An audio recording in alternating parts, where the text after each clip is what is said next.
नवीन घडामोडी पाहण्यासाठी आपल्या बारामती झटका या यूट्यूब चॅनलला सबस्क्राईब करा व बेल आयकॉन दाबा, म्हणजे ताज्या घडामोडी आपणापर्यंत पोहोचतील। तहसील कार्यालय माळशिरस येथे बाळकृष्ण सोपान भांगे राहणार माळखांबी यांचे सोमवार दिनांक 10 मार्च 2025 पासून उपोषण सुरू आहे। आज बेमुदत आमरण उपोषणाचा तिसरा दिवस आहे।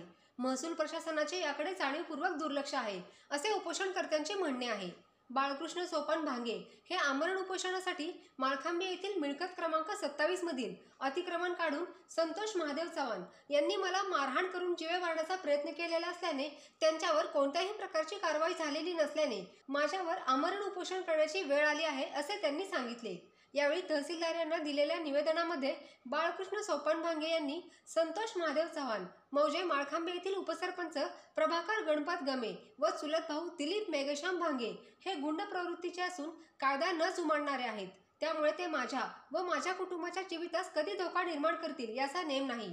माझा भाऊ स्वर्गीय विजयकुमार सोपान भांगे याला देखील या लोकांनी अत्याचार करून त्याला जीवे मारण्याची धमकी दिली होती। त्यावेळी देखील कोणीही माझ्या भावाच्या तक्रारीची दखल घेतली नव्हती, त्यामुळे माझ्या भावाने तहसील कार्यालयासमोर विष प्राशन करून आत्महत्या केली होती। तीच वेळ माझ्यावर वरील लोकांनी अन्याय करून आणली आहे। मला जगावे की मरावे असे करून सोडले आहे। ते माझ्या कुटुंबाला जाणीवपूर्वक त्रास देत आहेत। घरामध्ये पत्नी, 3 मुली आणि 5 वर्षाचा मुलगा आहे। मुली लग्नाला आलेल्या आहेत। घरामध्ये शौचालय सुद्धा बांधायला जागा ठेवली नाही अशी दयनीय अवस्था असून मला न्याय द्यावा अशा आशयाचे हे निवेदन आहे। तहसीलदार यांना निवेदन देऊन जिल्हाधिकारी, पोलीस अधीक्षक सोलापूर ग्रामीण व उपविभागीय अधिकारी प्रांत कार्यालय अकलूज यांना देखील निवेदन देण्यात आले आहे। आज आपण तहसील कार्यालय माळशिरस या ठिकाणी आलो आणि या ठिकाणी बाळकृष्ण सोपान भांगे माळशिरस हे या तालुक्यामधील आहेत। माळखांबी यांचं गाव आहे आणि या ठिकाणी खऱ्या अर्थानं ते उपोषणाला बसले, त्यामुळे त्यांची जी जागा आहे त्या जागेमध्ये अतिक्रमण केलेलं आहे आणि दुसऱ्यांनी त्या ठिकाणी अतिक्रमण करून त्यांना जागेमध्ये येऊन देत नाहीत। या न्यायासाठी ते आमरण उपोषणाला बसलेत। आज 10 तारखेपासून बसलेले आहेत। आज हा तिसरा दिवस आहे। जवळजवळ 39 टेम्परेचर डिग्री आहे अशा उन्हात कडकमध्ये आज त्यांचं वय झालेलं आहे, तरीसुद्धा शासनानं दखल घेतली नाही। आपण त्यांच्याकडून नेमकं काय आहे त्या भावना जाणून घेऊया। तुमचं नाव सांगा। कृष्ण सोपान भांगे। पण काय प्रकार आहे नेमका?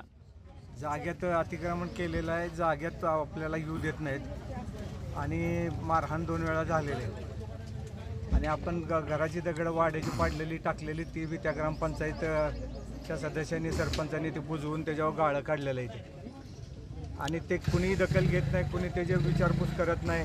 घडवलेली दगड आहे ती आपली 50 डम्पिंग दगडं निघाली होती, ते सगळ्या दगड हवार करून, आणि ज्यांनी आपल्या जाग्यात अतिक्रमण करायला लावलं होतं ते आपले चुलत भाऊ, त्यांनी त्या माणसाला मला आता काही तर करायचं आहे म्हणून मी पडक्या जाग्यात राहतो, भाड्यानं राहतो, मला स्वतःचं घर बांधायचं आहे, तर त्यांना मी काढण्याचा प्रयत्न केला तर त्यांनी दबाव आणला, 2-3 वेळा काही धमकी दिली, शेवट ती काढलं त्यांनी, पोलिसांनी काढायला लावलं।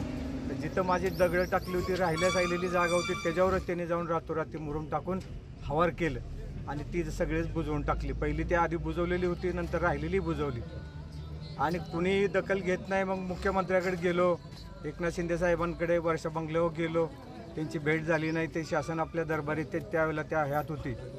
मग PAंची भेट घेतली, त्यांनी सांगितलं तुम्ही पावसाचा इथं दिवस आहे तर ते 8व्या महिन्यात गेलो तुम्ही जुलैमध्ये, हे पालखीचं हे झालं, आषाढी वारी झाली की गेलो होतो, त्यावेळेचा विषय।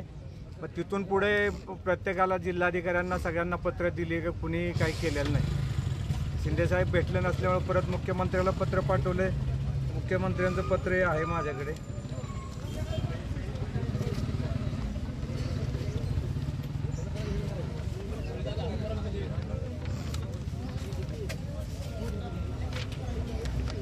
तर हां, ते देऊन बी त्यांच्याकडून बी काही चौकशी अजून झालेली नाही। आता तुमच्या घरामध्ये कोण कोण राहतंय?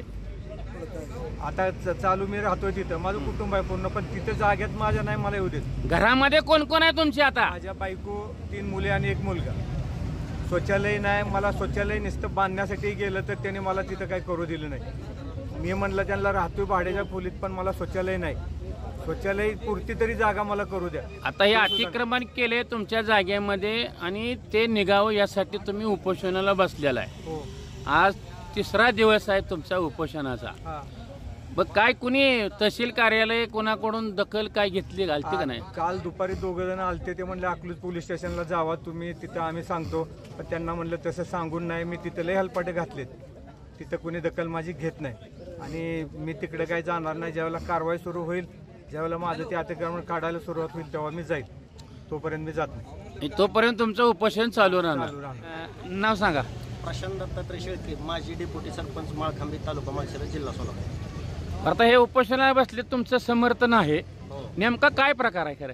नेमका प्रकार म्हणजे काय, एकतर ही माणूस एकल पायाचा, दुसरी गोष्ट हे जे एकतर स्वतःच्या जागेत विद्यमान डेप्युटी सरपंचानं कुणाला तर हाताशी धरून त्याच्या जागेवर अतिक्रमण करायला लावले आणि त्या जागेत कुणाला सुद्धा येऊ दे नाही. पोलीस स्टेशनला तक्रारी द्यायला लागले तर गावगुंडांनी म्हणजे विद्यमान डेप्युटी सरपंचाच्या गावगुंडांनी ह्या माणसाला मारहाण केलेली आहे आणि ह्या माणसाचं आदरणीय विजयदादाबरोबर इतकं घनिष्ठ संबंध आहेत. जर ही गोष्ट विजयदादांना समजली तर ती स्वतः भेटायला येतील इथं, पण विजयदादांना अंधारात ठेवून रणजितदादा यांची भीती घालून तुम्हाला सांगतो, विद्यमान डेप्युटी सरपंचानं गावात तुम्हाला सांगतो सगळ्याला गावगुंड हाताला धरून ह्या गोष्टी चालवलेल्या आहेत. तर आमचं म्हणणं आहे की ह्या माणसाला फक्त न्याय मिळावा. जोपर्यंत ह्या माणसाला न्याय मिळत नाही तोपर्यंत आम्ही इथनं उठणार. आता तुम्ही या ठिकाणी बाळकृष्ण सोपान भांगे यांच्या उपोषणासह आलेला आहे, तर आपलं नाव सांगा. शरद लक्ष्मण भांगे, बरं. राहणार माळखांबी, माझे डेप्युटी सरपंच माळखांबी. ही परिस्थिती अशी झाली आमच्या ग्रामपंचायतची, गावातला न्याय निवाडा कुठं होऊ शकत नाही. अधिकाऱ्यांकडे पोलीस स्टेशनला बऱ्याच वेळा ही माझा भाऊ जाऊन आला, पण त्याला गावातल्या लोकांनी प्रतिसाद न देता तिथंच उलटं पोलीस स्टेशनला उलटं सांगून ह्यांचा न्याय घेऊ नका, ह्यांचा दंडशाही करा. आणि जवळजवळ ही जी आमच्याकडे एक ग्रामपंचायत गावाची असते, ती गावचा कारभार करणारी 4.5 वर्ष झालं एक ग्रामसभा नाही किंवा एक मिटिंग नाही. तर ही गावाचा काय प्रश्न सोडणार आहे आणि अतिक्रमणाचा काय प्रश्न सोडवणार आहे? आणि ही अतिशय कुठं तर माणसं ह्यांना माहिती नसती, कुठं काय नसतं, ह्याचा फायदा शासन दरबारी उठवतात, पोलीस स्टेशन दरबारी उठवतात. आज जवळजवळ ही 2 वर्ष झालं असा पाठपुरावा करतोय, पण ह्याला ना तहसीलदार, ना पोलीस स्टेशन, ना ग्रामपंचायत, ना कुठल्याच प्रकारचा ना जो न्याय निवडणारा जे अधिकारी असतो, सरपंच, उपसरपंच, हीच प्रकरण चिघळण्याचा प्रयत्न करते. त्याच्यामुळे न्याय कोणाला मिळणार? जी न्याय मिटवणारा मालकच आहे तोच आज 4.5 वर्ष झालं ग्रामसभा बी नाही, मासिक सभा बी नाही, आणि काय मिटवणार आहेत? आज ही 3 वर्ष झाली ही करतोय. ह्यांच्या मुली 2 लग्नाला आल्या आहेत. शौचालयासाठी आता कुठं जायचं? लहान एक मुलगा आहे, ती कुठं जाणार? मग ही न्याय कुठं मिळणार? तर ह्यांनी एकच ठरवलंय, जोपर्यंत माझं तिथलं घराची व्यवस्था म्हणजे अतिक्रमण निघत नाही तोपर्यंत मी इथनं उठणार नाही, तर आत्महत्या तर करणार. कारण का ह्यांच्यावर 2 वेळा आत्महत्याचा प्रयत्न करण्याचा प्रयत्न आला आणि ह्यांचा सक्का भाऊ अशाच लोकांच्या दंडशाहीमुळं एक ही झालेला आहे, आत्महत्या केलेली आहे. तर ही त्या म्हणजे ह्या गुंडगिरी प्रवृत्तीला ही लोक भेटतात. तर ही शासन दरबारी जी आहे आमच्यातली गावातली जी काही आहेत मंडळी, ही काही तर मागं पुढं गेल्यानंतर सांगून ही सगळं प्रकरणावर दडपण टाकून ही करतात. तर ह्याचा मला एक आमच्या भाव असेल किंवा अनेक सगळ्यांच्या सर्वांच्याच इच्छेनं की याला शासन दरबारी न्याय मिळावा.